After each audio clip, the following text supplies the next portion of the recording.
واقعتنا النهاردة بشعة بكل المقاييس. عروسة لسه ما فرحتش، لسه ما دخلتش دنيا عشان حياتها تنتهي على ايد العريس برابع يوم الزواج. هنتكلم النهاردة عن التفاصيل اللي شرحها العريس بالنيابة، ليه عمل فيها كده، ايه موضوع واجب الضيافة اللي كان بيطبقه معاها لمدة 3 أيام، وليه أنهى حياتها باليوم الرابع. تفاصيل كتير هنشوفها صدمت كل اللي شافوا القضية دي. عريس وأهله زاروه تاني يوم وتالت يوم، وكان يعني مبسوط، وكل اللي يجي يحطه فوق راسه وهو مبسوط جدا ويقول لهم تمام وكل شيء. ايه اللي يخلي العريس ينهي حياة العروسة برابع يوم؟ تفاصيل هنوضحها لحضراتكم عن واجب الضيافة اللي كان بيطبقوا معاها، وايه الكلام اللي قالته ليه العروسة خلته ما يقدرش يتحمل وينهي حياتها. تابعونا كده نشوف التفاصيل عن عروس المنوفية، بس من فضلكم ادعموا الفيديو بلايك، ولو مش مشتركين في قناتي هيكون شرف ليا تواجد حضراتكم الكريم بقناتنا المتواضعة. بنتكلم النهاردة عن لمياء وفوزي، عروسة وعريس اتجوزوا بطريقة يعني تقليدية زي أي عريس وعروسة تقدم ليها، والخطوبة فضلت فترة كبيرة وكان بينهم قصة حب كبيرة جدا جدا جدا. طيب العريس بيحب العروسة وما شاء الله يعني بيقدرها بشكل كبير جدا، واتجوزوا والفرح كان هايل والناس كلها كانت سعيدة جدا بيهم، وأهل العروسة والعريس زاروه بتاني يوم والدنيا كانت تمام. الكل كان خارج من عند العريس ده مبسوط، مش عارف يقدم ايه لكل اللي بيجيله، وكذلك العروسة كانت مبسوطة. طيب العريس طبعا او الواقعة بدأت بنقل العروسة لأحد المستشفيات بمركز إوسنا بالمنوفية، ان في عروسة جاية يعني مضروبة عدة ضربات. طبعا نقلوها المستشفى رغم ان ما كانوش المفروض ينقلوها المستشفى لانها اصلا فقدة يعني لفظ انفاسها الاخيرة، لكن كان الاهل عندهم امل انها تكون على قيد الحياة.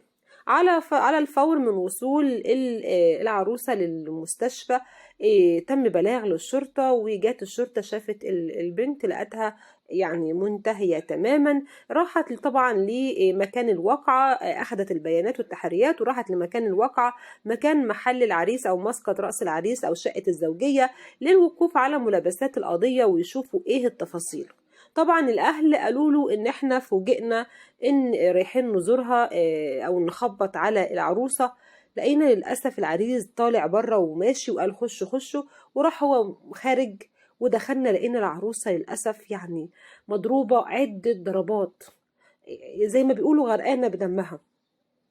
الاهل طبعا ما كانوش ان هم عاوزين يجروا ورا العريس يشوفوا عمل فيها ايه، كل اللي همهم ان هم ياخدوها ويجروا بيها على اقرب مستشفى. بالفعل خدوها لاقرب مستشفى، لكن للاسف لفظت انفاسها الاخيره. بعد كده الشرطه بحثت عن العريس اللي كان بيهرب، وتم القبض عليه وبداوا يستجوبوه بالتفاصيل. تم القبض على العريس فوزي، واللي اتكلم وقال ان انا بحبها وكانت حبيبة عمري وقصة حب كبيرة جدا وكنت بحبها. قالوا طب انت بتحبها، ايه اللي خلاك تعمل فيها كده؟ بدأ يحكي بالتفاصيل وقال اتجوزنا زي اي عرسان، وكانت طبعا ليلة الزفاف او ليلة الدخلة حسيت ان هي خايفة زي اي عروسة، فحبيت ان انا هدي من روعها كده واقول لها ما تقلقيش خالص خالص. وطبعا دي زي اي عروسة بتبقى متوترة مضطربة حاجة زي كده. العريس يعني بان ان هو راجل كويس جدا، قال لها ما تقلقيش، يعني مش هعمل اي حاجة غير ما تكوني انت مستعدة نفسيا، واعتبري ان انت موجودة ضيفة، يعني انا ضيفة عندك وانت ضيفة عندي وهنعيش مع بعض، يعني هديكي واجب الضيافة 3 ايام. 3 ايام عيشي فيهم براحتك، مش ههمسك ولا اعمل معاكي اي حاجة لحد ما تكوني انت مستعدة نفسيا وحاسة ان مفيش حاجة. طيب العريس ما شاء الله، الظابط بقى يقول له ما شاء الله ده انت راجل كويس جدا جدا.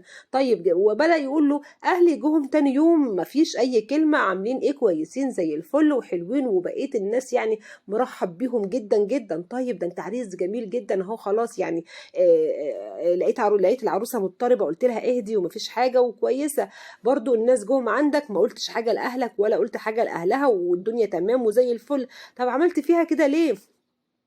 قال بعد ما عدت 3 ايام. بعد ما عدت 3 ايام اللي انا قلت لها يعني خليكي لحد براحتك، طبعا البنت قلقت مامتها عملتي ايه كويسه وهي حاسه ان بتكذب على مامتها. في اليوم الرابع قالت له خلاص يعني خلاص انا بقيت كويسه ويلا نعمل اللي ربنا يعني او الحاجه اللي المفروض نعملها وكده. طيب العريس قال لها خلاص، قالت له ايوه ماشي خلاص.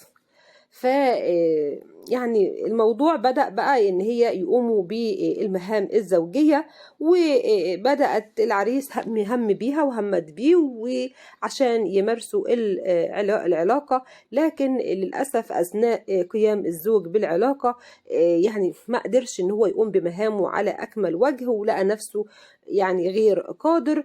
فطبعا العروس اللي هو يعني هو من نفسه كان بيقول انا كنت مضطرب وكنت مش في وعي، اللي حصل لي ده حصل لي ازاي، انا كنت كويس جدا جدا وانا اللي مديها فرصه كمان. يقوم بعد ما اديتها الفرصه هي تيجي تقول لي يلا، ولما انا اجي اقوم لقيت نفسي مش خالص. فالموضوع ضايقني، هي بصت لي بصه كده يعني ايه، البصه اللي بصتها لي دي قتلتني من غير ما هي تتكلم. فلقيتها بتقول لي يلا مش مشكله نخلي واجب الضيافه اسبوع او 6 ايام. الكلمه ضايقتني وحسيت ان هي يعني ايه، يعني بتقول لي وانت مش عاقد ده انا سايباك 3 ايام، رغم ان انا اللي سايبها عشان انا بحبها ومش عاوز اضايقها ومش عاوز افرض عليها حاجه. لكن كلمتين هي قالتهم لي حسسوني بعجز وحسسوني بضعفي وحسسوني بخيبه امل كبيره جدا جدا. لما قالت لي واجب الضيافه نخليه بقى 6 ايام، وبصت لي بصه كده راحت دايره وشها اللمه التانيه. حسيت ان انا مش في وعي. كل اللي قدرت اعمله ان انا دخلت على المطبخ وجبت السكينه، وللاسف بدون ما اقصد ضربات متتاليه. في لحظه واحده حسيت ان هي خلاص فرقت الحياه، وانا بقيت مش عارف اعمل ايه ومضطرب ولا قادر اتخيل اللي انا عملته ولا اللي هي قالته ليا. فطبعا بعد كده لقيت الباب بيخبط، طلعت ورحت فتحت الباب ولقيت حد من اهلها جاي وحد من اهلي. فقالوا في ايه؟ قلت لهم خشوا. فرحت خارج عني، وبعد كده انتوا جيتوا قبضتوا عليا. الموضوع للأسف كان صعب جدا جدا، بس أنا مش يعني أنت عندك مشكلة في علاج ليها، في علاج ليها. يعني أنت هي قالت لك خلي واجب الضيافة 6 أيام عادي، يعني ده ما أنت قلت لها في الأول هنخلي واجب الضيافة 3 أيام، لا كانت تقصد شيء. ولو تقصد أنت طبيعي بتبقى أي عرسان متوترة، ممكن حد عامل لك حاجة أي حاجة، لكن مجرد كلمة السكينة على طول. هي إيه موضوع السكينة اللي بقت في إيد الشباب دي كلهم؟ وإيه موضوع العرسان اللي كل مرة كل يوم وكل لحظة بنسمع عريس عمل في عروسة، عروسة عملت في عريسها؟ السكينة بقت في ايد الناس بشكل يعني غير طبيعي. مشكلة زي دي كان ممكن تروح لطبيب، كان ممكن تحاول مرة تانية، كان ممكن تستريح، كان ممكن حاجات كتيرة جدا، لكن مش في ثانية واحدة تنهي حياتها كده وتقول اصلا انا كنت بحبها واصلا اديتها واجب الضيافة والكلام اللي هو قاله بالتحقيقات. مستنية تعليقاتكم، تحياتي ليكم كل متابعين المحترمين.